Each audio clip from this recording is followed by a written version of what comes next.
Hello दोस्तों, स्वागत है आपका अपने यूट्यूब चैनल एवन सक्सेस पर। तो आज की जो हमारी क्लास रहेगी वो हिंदी के महत्वपूर्ण कवि, लेखक और उनकी रचनाओं के वस्तुनिष्ठ प्रश्न हो गए। यहाँ पर ये टेस्ट नंबर 3 है और आपका इससे पहले 1 और 2 टेस्ट हो चुके हैं। अगर आपने वो नहीं देखे हैं तो डिस्क्रिप्शन में लिंक दिया हुआ है, वहाँ जाके आप देख सकते हैं। पहला टेस्ट और दूसरा टेस्ट आप देख सकते हैं और अपना मूल्यांकन कर सकते हैं कि किस हिसाब से आपकी तैयारी चल रही है। तो ये जो हमारा टेस्ट है वो आदिकाल पर बेस्ड होगा, यानी कि आदिकाल के यहाँ पर क्वेश्चन रखे गए हैं। तो लास्ट तक बने रहिए और एक एक क्वेश्चन को लगाइए और अपना स्कोर लास्ट में कमेंट बॉक्स में जरूर बताइए कि आपने कितना स्कोर किया। तो चलिए बढ़ते हैं पहले क्वेश्चन की तरफ। पहला क्वेश्चन क्या है? पहला क्वेश्चन है कि साहित्यिक अपभ्रंश को पुरानी हिंदी किसने कहा था?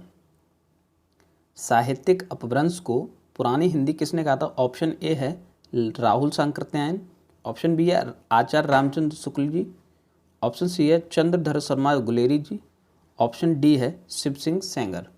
तो यहाँ जो इस प्रश्न का राइट आंसर होगा वो हमारा ऑप्शन बी राइट आंसर हो जाएगा। आचार्य रामचंद्र शुक्ल जी ने साहित्यिक अपभ्रंश को पुरानी हिंदी कहा है। तो बी हमारा इस प्रश्न का राइट आंसर हो जाएगा। और आपने क्या आंसर लगाया था वो भी आप कमेंट में जरूर बताएं कि आपने इस प्रश्न का क्या आंसर लगाया। अगले प्रश्न की ओर बढ़ते हैं। अगला प्रश्न है, नयनारों की संख्या कितनी है? नयनारों की संख्या कितनी है? ऑप्शन ए है 12, ऑप्शन बी है 84, ऑप्शन सी है 63 और ऑप्शन डी है इनमें से कोई नहीं। तो यहाँ जो इस प्रश्न का राइट आंसर होगा वो हमारा ऑप्शन सी हो जाएगा 63। तो 63 हमारे नयनारों की संख्या है, तो सी इस प्रश्न का राइट आंसर हो जाएगा। अगले प्रश्न की ओर बढ़ते हैं। अगला प्रश्न है, आदिकालीन साहित्य का प्रमुख रस कौन सा है? आदिकालीन साहित्य का जो है प्रमुख रस कौन सा है? ऑप्शन ए वीर, ऑप्शन बी है बीभत्स, ऑप्शन सी है करुण रस और ऑप्शन डी है शांत रस। तो इस प्रश्न का जो राइट आंसर हो जाएगा वो हमारा ऑप्शन ए राइट आंसर हो जाएगा, वीर रस। ठीक है, तो ए इस प्रश्न का राइट आंसर हो जाएगा। और आपने क्या आंसर लगाया वो भी आप कमेंट में बताएंगे कि आपने इस प्रश्न का क्या आंसर लगाया। अगले प्रश्न की ओर बढ़ते हैं। अगला प्रश्न है, बीसलदेव रासों में प्रधान रस कौन सा है? किसमें? बीसलदेव रासों में। ऑप्शन ए वीर रस, ऑप्शन बी है शांत रस, ऑप्शन सी है बीभत्स रस और ऑप्शन डी है श्रृंगार रस। तो इस प्रश्न का जो राइट आंसर हो जाएगा वो हमारा ऑप्शन डी राइट आंसर हो जाएगा, श्रृंगार रस। तो डी इस प्रश्न का सही उत्तर हो जाएगा। आपने क्या आंसर लगाया वो आप कमेंट में बताएंगे कि आपने इस प्रश्न का क्या आंसर लगाया। ठीक है, अगले प्रश्न की ओर बढ़ते हैं। अगला प्रश्न है, कबीर की अपेक्षा खुसरो का ध्यान बोलचाल की भाषा की ओर अधिक था, किसका कथन है? ऑप्शन ए है जॉर्ज गियर्सन, ऑप्शन बी है मिश्र बंधु, ऑप्शन सी है हजारी प्रसाद द्विवेदी और ऑप्शन डी है आचार्य रामचंद्र शुक्ल। तो इस प्रश्न का जो हमारा राइट आंसर हो जाएगा वो ऑप्शन ए हो जाएगा। जॉर्ज गियर्सन का ये कथन था कि कबीर की अपेक्षा खुसरो का ध्यान बोलचाल की भाषा की ओर अधिक है। तो ए ऑप्शन यहाँ पर राइट आंसर हो जाएगा। अगले प्रश्न की ओर बढ़ते हैं। अगला प्रश्न है, बिहार के नालंदा एवं तक्षशिला विद्यापीठ इनके मुख्य अड्डे थे तथा बाद में यह भोट देश को चले गए थे, कौन? ऑप्शन ए है सिद्ध, ऑप्शन बी है नाथ, ऑप्शन सी है जैन और ऑप्शन डी है वैष्णव। तो इस प्रश्न का जो हमारा राइट आंसर हो जाएगा वो ऑप्शन ए हो जाएगा, सिद्ध। ठीक है, तो ए इस प्रश्न का राइट आंसर हो जाएगा। और आपने इसमें क्या आंसर लगाया इस प्रश्न का वो कमेंट में बताएंगे कि आपने इस प्रश्न का क्या आंसर लगाया। अगले क्वेश्चन की ओर बढ़ते हैं। अगला क्वेश्चन है, विजयपाल रासो जो कि नरसिंह भाट की रचना है, विजयपाल रासो की भाषा है, तो इसकी भाषा क्या है? ऑप्शन ए है डिंगल, ऑप्शन बी है पिंगल भाषा, ऑप्शन सी है अपभ्रंश भाषा और ऑप्शन डी है राजस्थानी भाषा। तो इस प्रश्न का जो राइट आंसर हो जाएगा वो हमारा ऑप्शन सी हो जाएगा, अपभ्रंश भाषा है विजयपाल रासो की। ठीक है, तो सी इस प्रश्न का राइट आंसर हो जाएगा। अगले प्रश्न की ओर बढ़ते हैं। अगला प्रश्न है, कीर्तिलता किस भाषा की रचना है? कीर्तिलता जो रचना है वो किस भाषा की है? ऑप्शन ए है अपभ्रंश, ऑप्शन बी है अबहट्ट, ऑप्शन सी है ब्रज भाषा और ऑप्शन डी है मैथिली भाषा।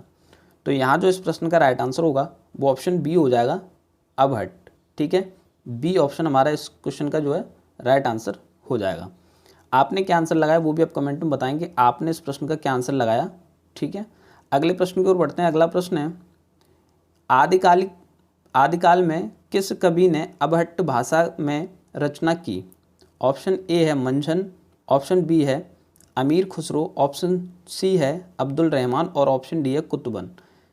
तो इस प्रश्न का जो हमारा राइट आंसर होगा वो ऑप्शन सी राइट आंसर हो जाएगा, अब्दुल रहमान। ठीक है, सी इस प्रश्न का राइट आंसर हो जाएगा, जिन्होंने अबहट्ट भाषा में रचना की है, ये आदिकाल के कवि हैं। ठीक है, सी इस प्रश्न का सही उत्तर हो जाएगा। अगले प्रश्न की ओर बढ़ते हैं। अगला प्रश्न है, आला किस ऋतु में गाया जाता है? तो बताना मैं आला किस ऋतु में गाया जाता है। ऑप्शन ए है वर्षा ऋतु, ऑप्शन बी है बसंत ऋतु, ऑप्शन सी है ग्रीष्म ऋतु और ऑप्शन डी है शरद ऋतु। तो इस प्रश्न का जो राइट आंसर हो जाएगा वो हमारा ऑप्शन ए हो जाएगा, वर्षा ऋतु। ठीक है, तो ए इस प्रश्न का राइट आंसर हो जाएगा। अगले प्रश्न की ओर बढ़ते हैं। अगला प्रश्न है, हम्मीर रासों के रचयिता कौन है? तो हमें बताना है हम्मीर रासों के रचयिता कौन है। Option A Jagnik, option B है नरपति नाल और ऑप्शन सी है चंद्रबरदाई और ऑप्शन डी है सारंगधर। तो इस प्रश्न का जो राइट आंसर होगा वो हमारा ऑप्शन डी हो जाएगा, सारंगधर जो है हम्मीर रासों के रचनाकार। तो डी हमारा इस प्रश्न का राइट आंसर हो जाएगा। आपने क्या आंसर लगाया वो भी आप कमेंट में बताएंगे, आपने इस प्रश्न का क्या आंसर लगाया। अगले प्रश्न की ओर बढ़ते हैं। अगला प्रश्न है, पुष्टि मार्ग का आधार ग्रंथ कौन सा है? पुष्टि मार्ग का आधार ग्रंथ कौन सा है? ऑप्शन ए है महाभारत, ऑप्शन बी है भगवत गीता, ऑप्शन सी है रामायण और ऑप्शन डी है श्रीमद् भागवत। तो इस प्रश्न का जो राइट आंसर हो जाएगा वो ऑप्शन डी हो जाएगा, श्रीमद् भागवत। ठीक है, तो डी इस प्रश्न का राइट आंसर हो जाएगा।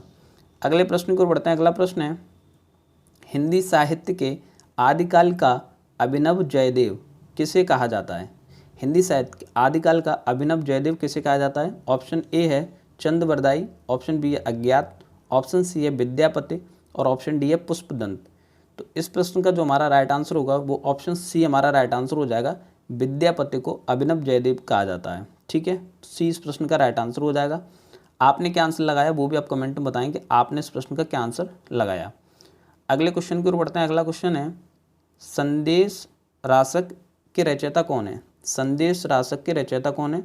ऑप्शन ए है चंद्रबरदाई, ऑप्शन बी है जगनिक, ऑप्शन सी है अब्दुल रहमान और ऑप्शन डी है नरपति नाल। तो इस प्रश्न का जो हमारा राइट आंसर हो जाएगा वो ऑप्शन सी राइट आंसर हो जाएगा, अब्दुल रहमान। ठीक है, सी इस प्रश्न का सही उत्तर हो जाएगा। अगले क्वेश्चन की ओर बढ़ते हैं। अगला क्वेश्चन है, किन रचनाकारों की भाषा को संध्या भाषा कहा गया है? संध्या भाषा कहा गया है। ऑप्शन ए जैन मुनि, ऑप्शन बी है बौद्ध सिद्ध, ऑप्शन सी है संत कवि और ऑप्शन डी है रासक परंपरा के कवि। तो इस प्रश्न का जो राइट आंसर हो जाएगा वो हमारा ऑप्शन बी हो जाएगा, बौद्ध सिद्ध को। ठीक है, तो बी इस प्रश्न का सही उत्तर हो जाएगा। आपने क्या आंसर लगाया वो भी आप कमेंट में बताएंगे, आपने इस प्रश्न का क्या आंसर लगाया। तो ये थी आज के हमारे टेस्ट। ठीक है, जिसको आपने किया और आपने देखा होगा कि आपने खुद का मूल्यांकन किया होगा, आपने कितने क्वेश्चन यहाँ पर ठीक किए वो आप कमेंट में बताएंगे। आपने आउट ऑफ 15 कितना स्कोर किया? ठीक है, 15 में से आपका कितना स्कोर किया? और वीडियो अगर आपको अच्छी लगे तो वीडियो को लाइक अवश्य करें और शेयर करें आप उन सभी दोस्तों को जो आपके यूपी टीजीटी और अदर कॉम्पिटिटिव एग्ज़ाम जहाँ पर हिंदी पूछा जाता है। ठीक है, तो मिलते हैं नेक्स्ट वीडियो में कुछ नए क्वेश्चंस के साथ या कुछ नए टॉपिक के साथ। तब तक के लिए धन्यवाद।